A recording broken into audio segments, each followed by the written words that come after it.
तो आज के लेक्चर में हम लोग क्वेश्चन नंबर 20 आपका क्वेश्चन नंबर 20 नहीं, ये सारे हो गए थे इससे प्रीवियस लेक्चर में। तो क्वेश्चन नंबर आपका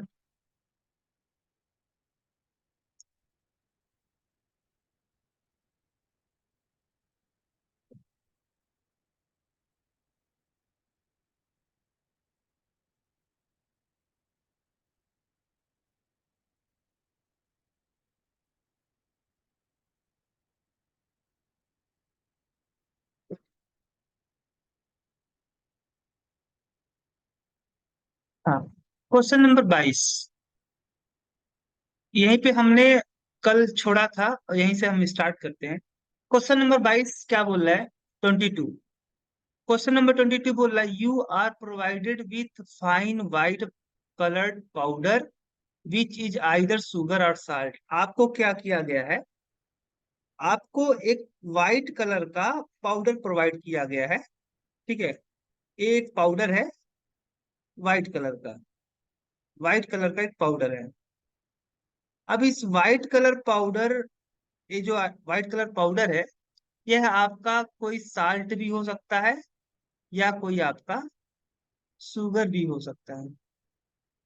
ठीक है, यह जो व्हाइट कलर आपका पाउडर है, अब आपको नहीं पता कि ये साल्ट है कि शुगर है।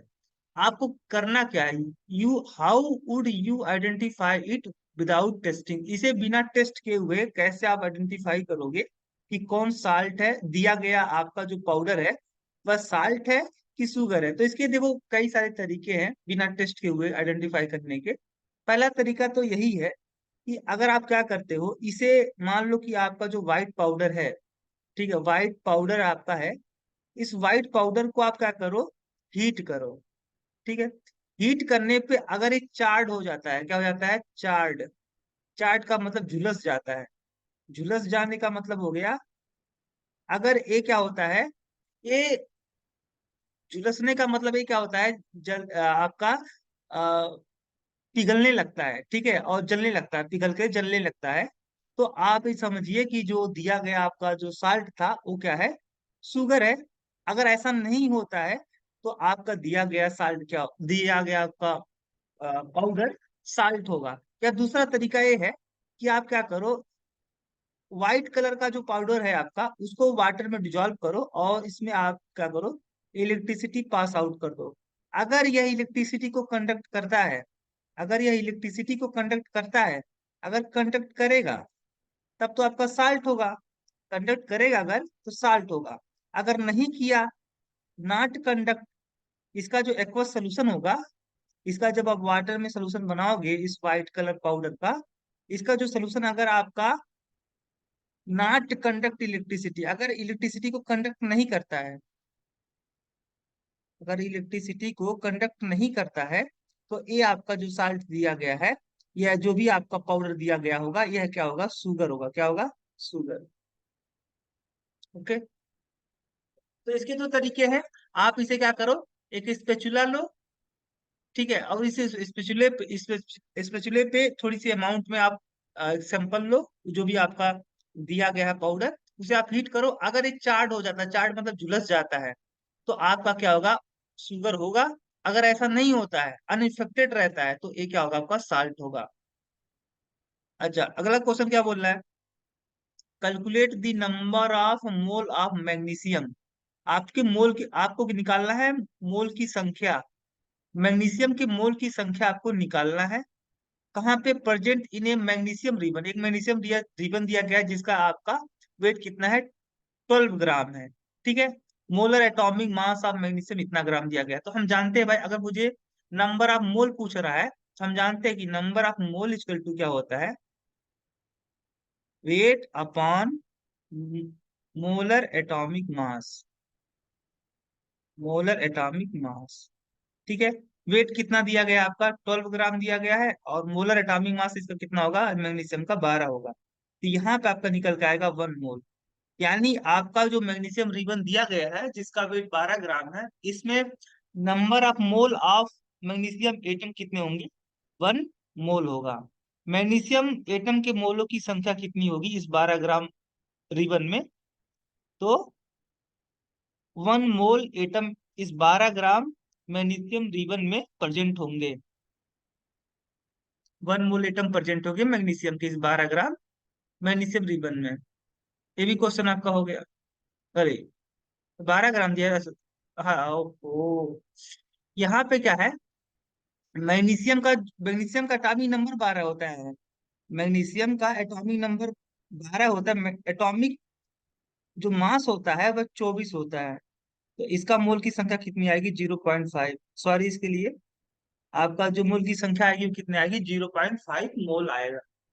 अच्छा, अगला क्वेश्चन। यहाँ पे मैंने अरे, गड़बड़ा दिया था। मैग्नीशियम का जो आपका मैग्नीशियम होता है इसका एटॉमिक नंबर 12 होता है, और इसका जो एटॉमिक मास होता है वह 24 होता है। तो इसका जो मोलर एटॉमिक मास होगा वह 24 ग्राम पर मोल होगा। यहाँ पे मैंने गलती से 12 लिख दिया था, आप करेक्ट कर लीजिएगा। आपका अगर एटॉमिक मास आप रखोगे नीचे 24, तो 12/24 यानी 1/2 यानी 0.5 मोल आएगा।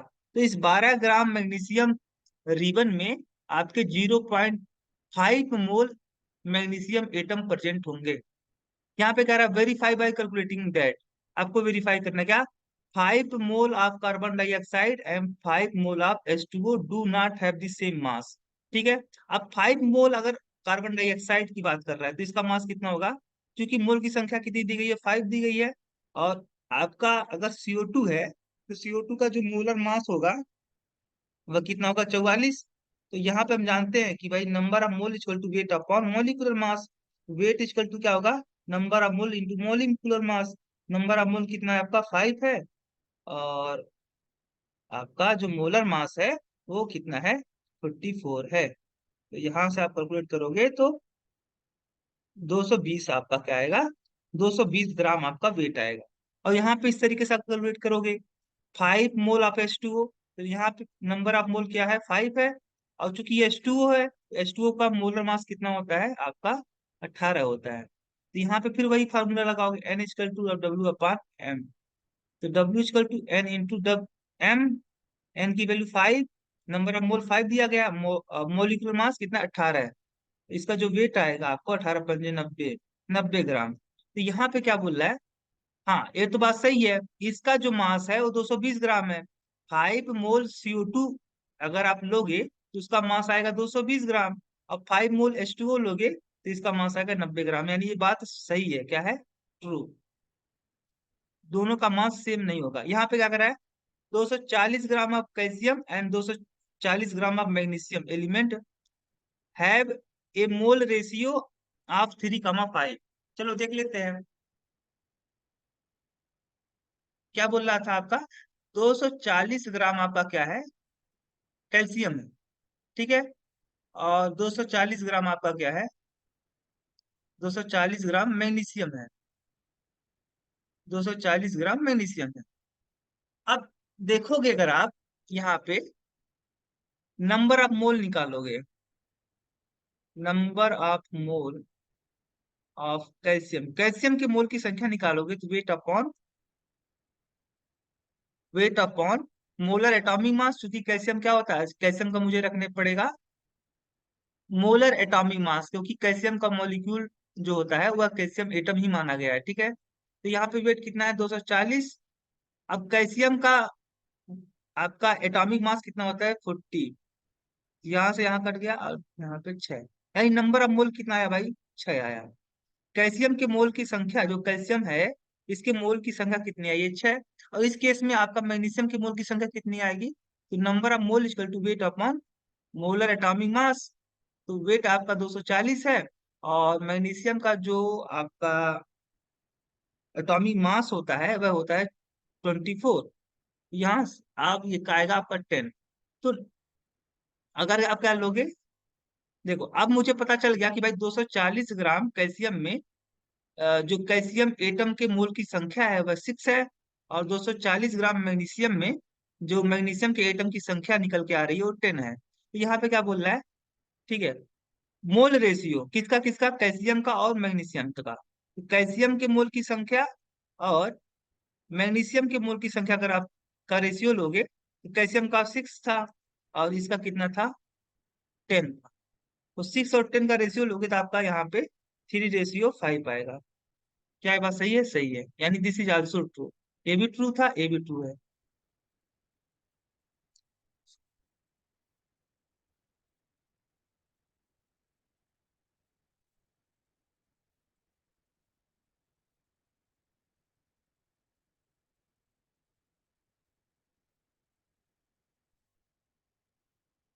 अगला क्वेश्चन नंबर 25 क्या बोल रहा है?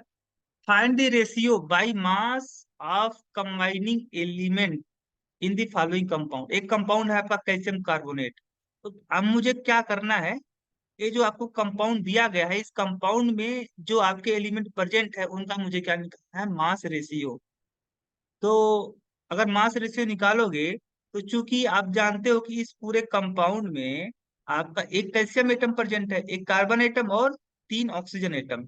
तो अगर अब मैं निकालूं, तो कैल्शियम का देखो, कैल्शियम का एक ही एटम है, तो 1 × कैल्शियम का एटॉमिक नंबर 40 होता है। ठीक है, कार्बन का आप देखोगे तो एक ही कार्बन है, तो कार्बन का आपका हो गया एक 1 × atomic mass of carbon, carbon का 12 होता है।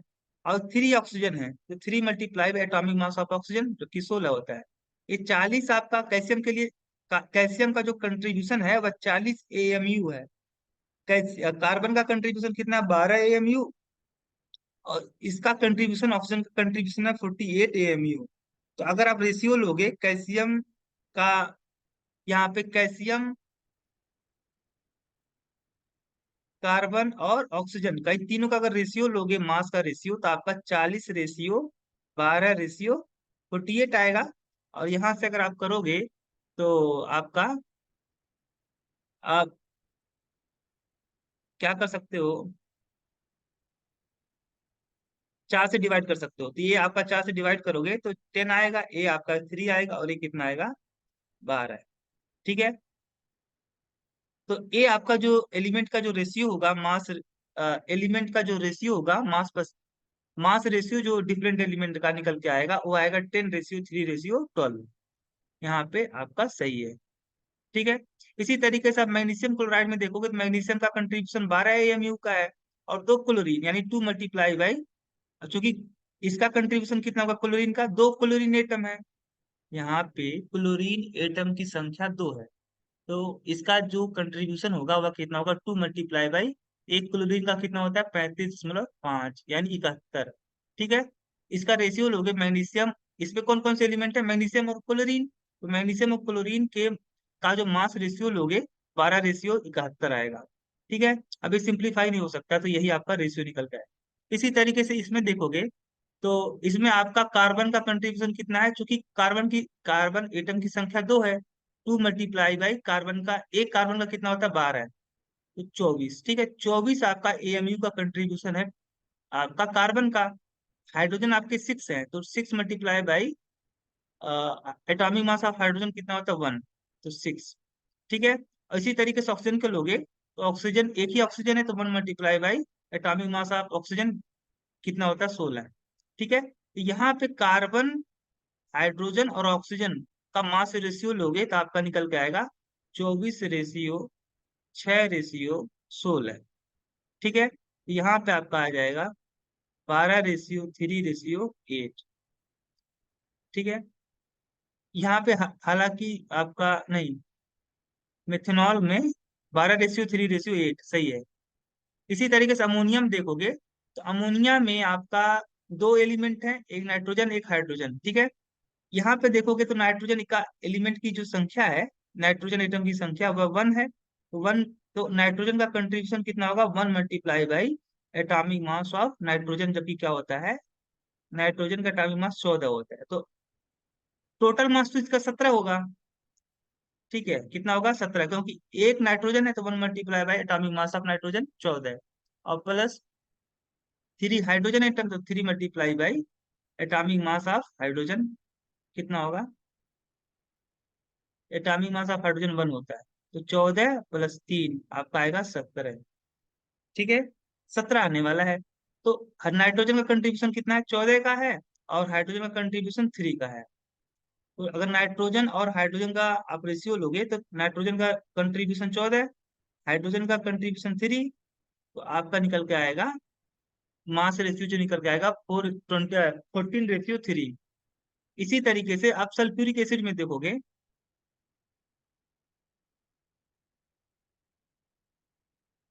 सल्फ्यूरिक एसिड में, तो सल्फ्यूरिक एसिड में आपका क्या होगा, एक हाइड्रोजन, देखो दो हाइड्रोजन है तो 2 × एटॉमिक मास ऑफ हाइड्रोजन कितना होगा, 1, प्लस एक सल्फर है तो 1 × एटॉमिक मास ऑफ सल्फर, और प्लस 4 ऑक्सीजन है तो 4 × एटॉमिक मास ऑफ ऑक्सीजन, जो कि क्या होता है, 16 होता है।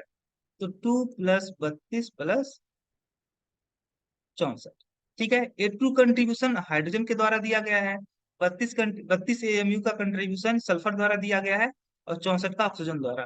तो अगर यहाँ पे हाइड्रोजन, सल्फर और ऑक्सीजन का मास रेशियो लोगे तो आपका आएगा 2:32:64। अब यहाँ से आप करोगे, 2 से डिवाइड कर दोगे तो 1:16:32 आपका आएगा, ठीक है। यहाँ पे आपका ए निकल के आया, ठीक है। एक और बचा है आपका कैल्शियम हाइड्रोक्साइड, इसको भी लगा लेते हैं। कैल्शियम हाइड्रोक्साइड वाला बचा था, इसका भी निकाल लेते हैं। तो कैल्शियम हाइड्रोक्साइड में देखोगे तो कैल्शियम हाइड्रोक्साइड के केस में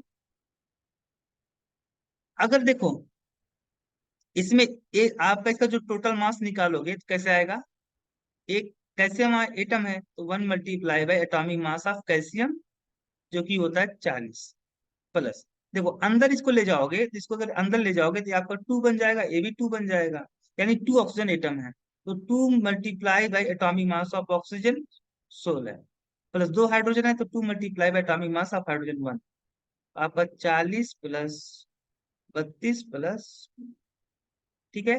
तो यहाँ पे 40 कंट्रीब्यूशन किसके द्वारा दिया गया, कैल्शियम के द्वारा, 32 कंट्रीब्यूशन दिया गया है आपका ऑक्सीजन के द्वारा, और 2 कंट्रीब्यूशन दिया गया है हाइड्रोजन के द्वारा। तो कैल्शियम, ऑक्सीजन और हाइड्रोजन का मास रेशियो लोगे तो आपका निकल के आएगा 40:32:2।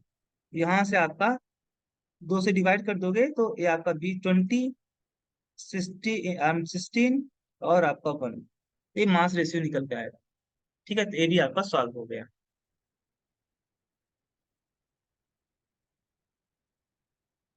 ठीक है।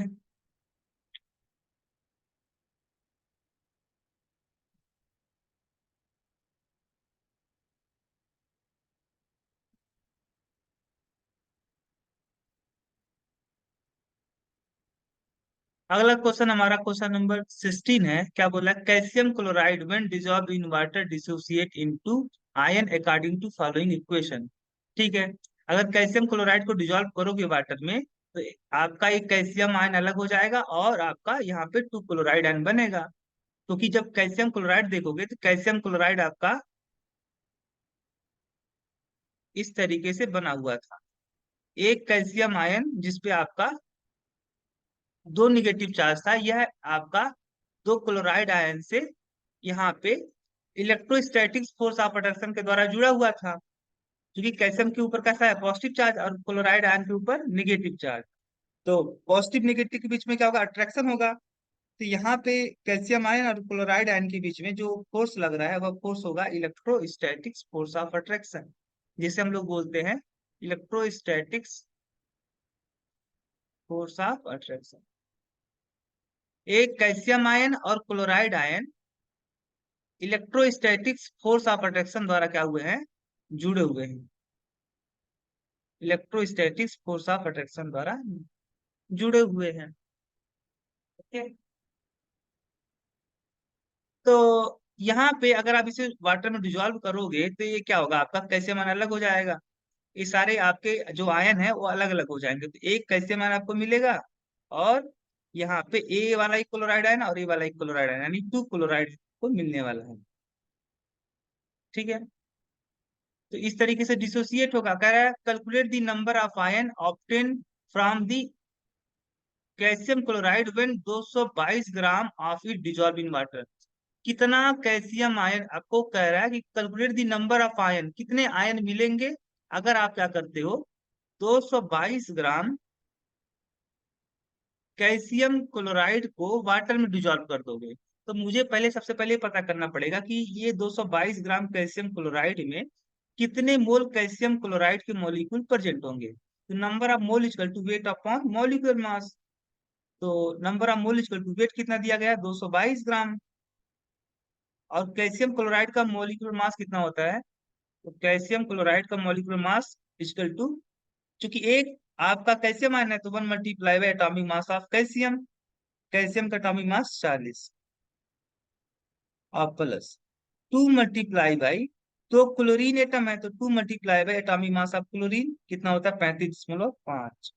ठीक है, 40 प्लस 35 दूनी 70 और 71। ठीक है, यहाँ पे अगर आप 111 आपका आएगा। ठीक है, तो यहाँ पे 111 आपका ग्राम पर मोल। तो नंबर ऑफ मोल निकल के आया आपका 2 मोल। यानी इस 222 ग्राम कैल्शियम क्लोराइड में number of mole of calcium chloride molecule की संख्या जो होगी वह कितनी होगी, 2 होगी। तो 2 मोल आपके क्या मिलेंगे कैल्शियम को, इस 222 ग्राम कैल्शियम क्लोराइड में आपके नंबर ऑफ मोल कितने निकल के आए, 2। तो अगर आप 2 मोल क्या करते हो कैल्शियम क्लोराइड को आप डिजोल्व करोगे वाटर में, 2 मोल कैल्शियम क्लोराइड को अगर आप वाटर में डिजोल्व करोगे तो आपका, देखो 2 मोल आपने डिजोल्व किया तो हमको पता है कि यहाँ पे क्या मिलेगा आपको, 2 कैल्शियम आयन और प्लस आपका 4 क्लोराइड आयन। ठीक है, क्योंकि मुझे पता था कि भाई एक जब आप 1 मोल जब आप कैल्शियम क्लोराइड डिजोल्व किया करते थे तो 1 कैल्शियम आयन और 2 मोल क्लोराइड आयन, 1 मोल कैल्शियम आयन मिला करता था और 2 मोल क्लोराइड आयन। तो यहाँ पे अगर 2 मोल आप डिजोल्व करोगे, यहाँ पे दोनों में अगर आप दोनों पक्षों में 2 से मल्टीप्लाई कर दोगे तो आपका 2 मोल हो जाएगा इधर, और इधर आपका 2, इधर आपका 4 हो जाएगा। तो 2 मोल करने पे 2 मोल कैल्शियम आयन और आपका 4 मोल क्लोराइड आयन, यानी टोटल नंबर ऑफ मोल अगर आप कैलकुलेट करोगे आयन के तो ion total number of mole of ion, total number of mole of ion कितने निकल के आएंगे, 2 इसका और 4 इसका, 6 मोल। यानी 6 मोल आपको आयन मिलेंगे। आंसर कहाँ है इसका, आंसर इसका नहीं दिया गया है।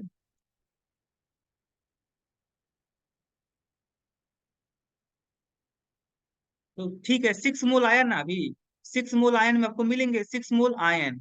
हमको पता है कि 1 मोल में कितना होता है, 1 मोल में आपका 6.022 × 10⁻23 होता है।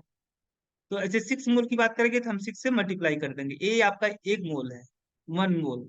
1 मोल आयन इजकल टू इतना आयन, तो 6 मोल आयन इजकल टू 6 मल्टीप्लाई कर देंगे हम इस 1 मोल में, आपका आएगा, यही आएगा 36.132 × 10⁻23। इतने आपको आयन मिलने वाले हैं यहाँ पे।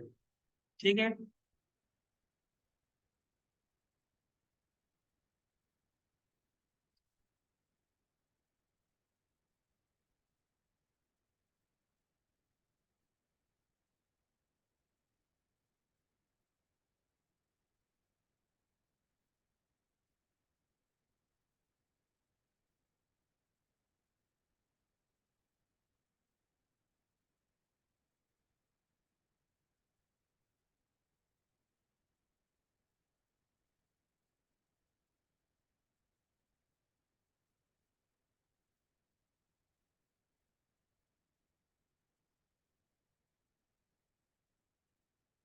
अगला क्वेश्चन हमारा इस तरीके से है। तो अगला क्वेश्चन बोला the difference in mass of 100 mole each of sodium atom and sodium ion is इतना, compute the mass of an electron. क्या क्या बोल रहा है, बोल रहा है difference in mass of 100 moles each of sodium atom.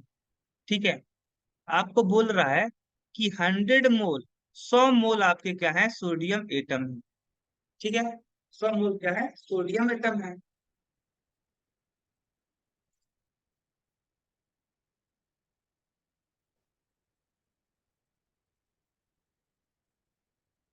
100 मोल आपका क्या है, सोडियम है। 100 मोल आपका सोडियम एटम। 100 मोल आपका सोडियम एटम। ठीक है, कह रहा है 100 मोल सोडियम एटम, और आपका इससे जो बनने वाला आपका सोडियम आयन होगा, ठीक है, उसका मास कितना होगा आपका, इतना। उन दोनों, कह रहा है कि 100 मोल आपका सोडियम है, ठीक है, 100 मोल सोडियम एटम है। 100 मोल सोडियम एटम है, और आपका इस 100 मोल सोडियम एटम से जो आपका 100 मोल सोडियम आयन बनेगा, सोडियम आयन, इन दोनों के बीच का जो डिफरेंस है वो कितना है, 5.4802 ग्राम आपका मास का डिफरेंस है। आपको निकालना क्या है, एक इलेक्ट्रॉन का मास निकालना है, मास ऑफ वन इलेक्ट्रॉन। ठीक है, तो कोई बात नहीं, देखो, अगर आप 100 मोल लेते हो सोडियम, अगर 100 मोल सोडियम क्या करे, इलेक्ट्रॉन का 100 मोल सोडियम एटम अगर क्या करे, इलेक्ट्रॉन का लूज कर दे, इलेक्ट्रॉन को लॉस कर दे, तो क्या बनेगा, 100 मोल सोडियम एटम और प्लस 100 मोल इलेक्ट्रॉन।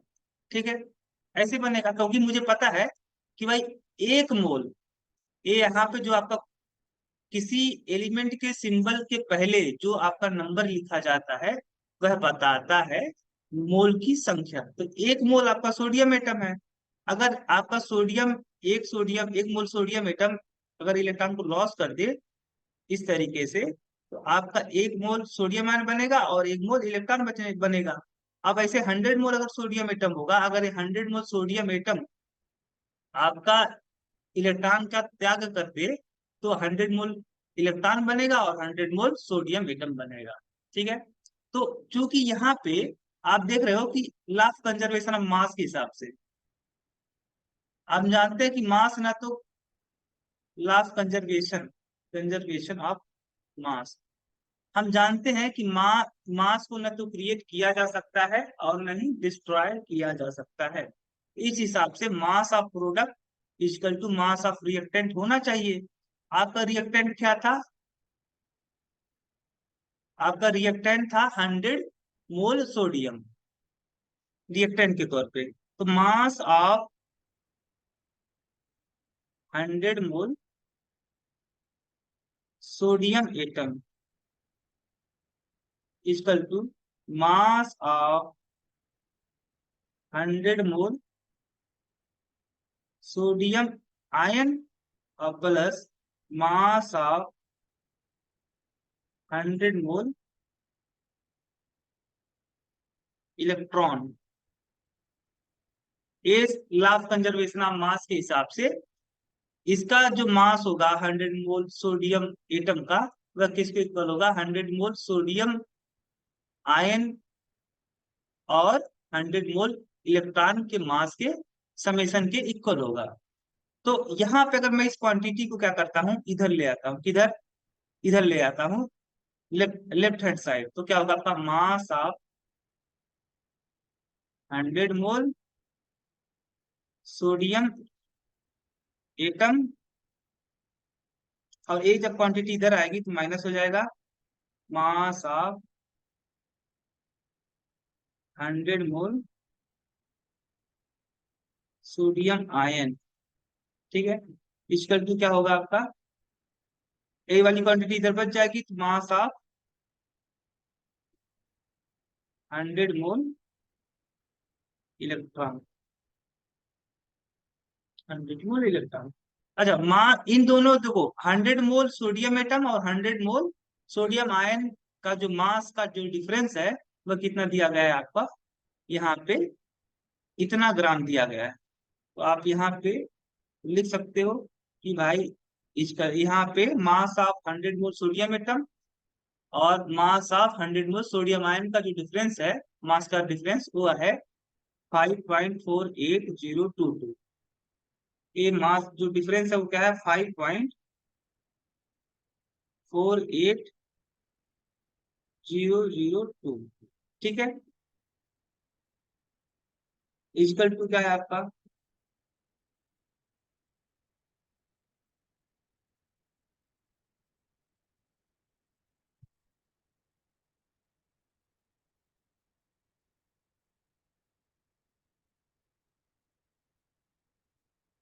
ठीक है।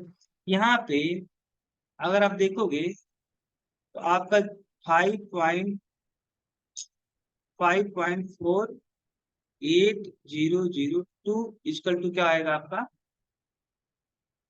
मास ऑफ हन मास ऑफ 100 मोल इलेक्ट्रॉन। ठीक है। तो यहाँ पे अगर आप दोनों पक्षों में 100 से डिवाइड कर दोगे तो 5.48002 divide by 100 equal to mass of, जो 100 से इधर भी डिवाइड करोगे तो आपका 100 की जगह क्या हो जाएगा, 1 हो जाएगा, 1 मोल इलेक्ट्रॉन। यानी 1 मोल इलेक्ट्रॉन का जो मास होगा ये इतना होगा। अब जानते हैं कि 1 मोल इलेक्ट्रॉन इक्वल टू क्या होता है, 6.022 इंटू 10 की पावर 23 इलेक्ट्रॉन। ठीक है। अब ये क्वांटिटी अगर आप इधर ले आओगे, नीचे इधर ले आओगे तो आपका हो जाएगा इधर 1 इलेक्ट्रॉन। यानी 1 इलेक्ट्रॉन का जो मास होगा वह कितना होगा, 5.48002 डिवाइड बाई 100। और यहाँ पे डिवाइड में क्या आएगा, 6.022 इंटू 10 की पावर 23। ये आपका जो भी मास आएगा वो ग्राम में आएगा। ठीक है। ये क्या आएगा, ग्राम में आएगा आपका। इसका मास निकल के आपको आएगा सामने, आप कैलकुलेट करिए।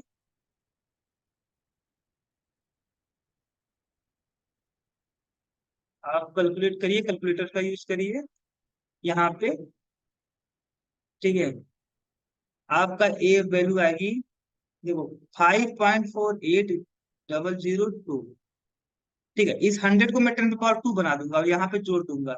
तो ये क्वांटिटी आपकी 6.022 इंटू 10 की पावर 23 था, और ये 100 आपका क्या हो गया, ये 10 की पावर 2 के इक्वल है। यहाँ पे 10 की पावर 2 और 10 की पावर 23, 10 की पावर 25 हो जाएगा। और ये इसको आप इसे डिवाइड करोगे और पूरा कैलकुलेट करोगे तो आपका आएगा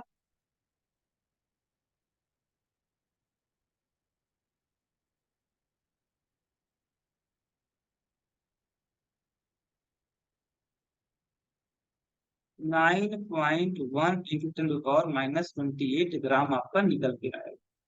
दिस इज योर आंसर। ये यहाँ पर भी दिया गया है। तो एक क्वेश्चन भी मेरा क्या होगा, सॉल्व हो गया। अब अगले क्वेश्चन की तरफ हम मूव करते हैं।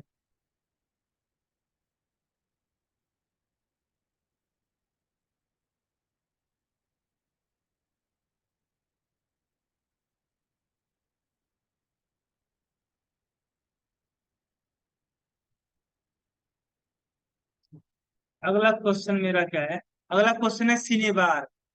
सिनेबार का formula HgS, hydro mercuric sulphide. This is mercuric sulphide और इसे हम बोलते हैं cinnabar. This is an course of mercury. ठीक है, ये मरकरी का एक कोर्स है। Is prominent ore of mercury, बात सही है। How many gram of mercury are present in 25 gram of pure mercuric sulphide. ठीक है। तो कह रहा है कि अगर हम मैं बात करूं, देखो ए मर्क्यूरिक सल्फाइड का है आपका, एक कोर्स है किसका, मरकरी का। तो कह रहा है कि 225 ग्राम में, 225 ग्राम मर्क्यूरिक सल्फाइड में कितना ग्राम आपका, कितना gram, how much gram of mercury present होगा।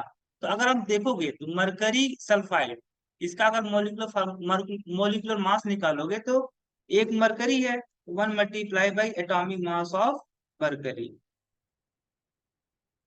Atomic mass of mercury. और प्लस एक सल्फर एटम है तो 1 × एटॉमिक मास ऑफ सल्फर। ठीक है। मरकरी का आपका जो दिया गया है, ए इसका जो मोलर एटॉमिक मास दिया गया है 206, 200.6 ग्राम पर मोल दिया गया है। ठीक है, पर मोल। और सल्फर का 32 ग्राम पर मोल। इन दोनों को जोड़ोगे तो आपका आएगा 232.6 ग्राम पर मोल आपका इसका molar, molecular, molar, molar molecular mass आपका निकल के आएगा। मोलर मास निकल के जो आएगा वह इतना ग्राम पर मोल निकल के आएगा। अब यहाँ पे अगर आप मरकरी का परसेंटेज निकालोगे तो टोटल मास कितना है, इतना, ये नीचे चला जाएगा, 232.6। ठीक है। और जो कि मरकरी का मरकरी निकाल रहे हो, तो मरकरी का कंट्रीब्यूशन कितना है आपका, इतना है, और डिवाइड बाय टोटल। तो आप यहाँ पे ये मरकरी का जो कंट्रीब्यूशन है उसे आप ऊपर रखोगे, और यहाँ पे मल्टीप्लाई करोगे 100 से, और इसकी वैल्यू आप देखोगे तो इसका जो वैल्यू होगा,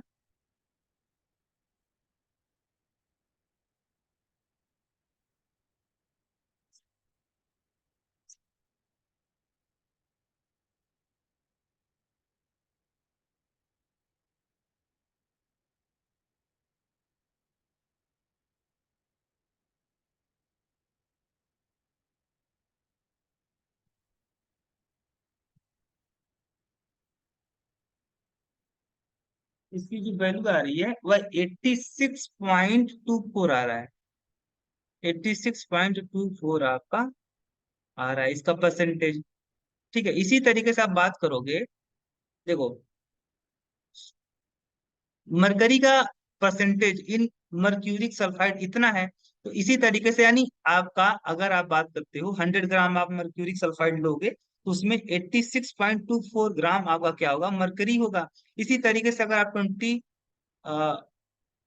225 ग्राम आप क्या लेते हो, मर्क्यूरिक सल्फाइड लोगे, तो इसका भी क्या होगा आपका, इसका अगर आप अगर इसका इतने मास का अगर आप 86.24 आप लोगे परसेंटेज, 225 का 86.24 परसेंटेज निकालोगे। ठीक है, तो इसका मास निकल के आएगा आपका, ये जो आपका वैल्यू आएगी वह आएगी 194 ग्राम। ठीक है, या इसका एक और सिंपल तरीका था, ऐसे था, ये तो एक तरीका ये हो गया कि पहले आप मर्क्यूरिक सल्फाइड में मरकरी का परसेंटेज निकाल लो, तो परसेंटेज निकालोगे 86.24 आएगा। हम जान गए कि भाई मर्क्यूरिक सल्फाइड में जो मरकरी का परसेंटेज है वह इतना है। ठीक है, तो आप जो जितना मास दिया गया उसका आप निकालोगे अगर 86.24 परसेंटेज, तो वो आपका मरकरी का मास निकल के दे देगा। या यहाँ पे इस तरीके से दिया गया अलग तरीके से, यहाँ पे बोल रहा है, इसको एक और तरीका है लगाने का। तरीका ये है कि हम जानते हैं कि भाई मर्क्यूरिक सल्फाइड का, एगो मर्क्यूरिक सल्फाइड मरकरी और सल्फर से मिलके बना हुआ है। ठीक है, मरकरी का आपका 200.6 ग्राम है, और सल्फर का 32, और इसका है 232.6। इसका मतलब समझ में आ गया कि 232.6 ग्राम मर्क्यूरिक सल्फाइड में जो मरकरी प्रेजेंट है वो कितना है, 200.6 ग्राम आपका मरकरी प्रेजेंट है। तो इसका 1 ग्राम मर्क्यूरिक सल्फाइड में कितना होगा, तो आप एक क्वांटिटी क्या करना पड़ेगा, आपको इधर लाना पड़ेगा, तो 200.6 बाई 232.6 ग्राम आपका क्या आएगा, मरकरी आएगा। इसी तरीके से अगर 225 ग्राम में निकालोगे तो क्या आएगा, आपका 200.6 डिवाइड बाई 232.6 और मल्टीप्लाई बाई 225। ठीक है, यहाँ पे आपका निकल के आएगा 194। ये भी एक तरीका है लगाने का इस क्वेश्चन को, सॉरी इस क्वेश्चन को, अभी ये क्वेश्चन लगा नहीं है। क्वेश्चन नंबर 29 हम अगले लेक्चर में लगाएंगे।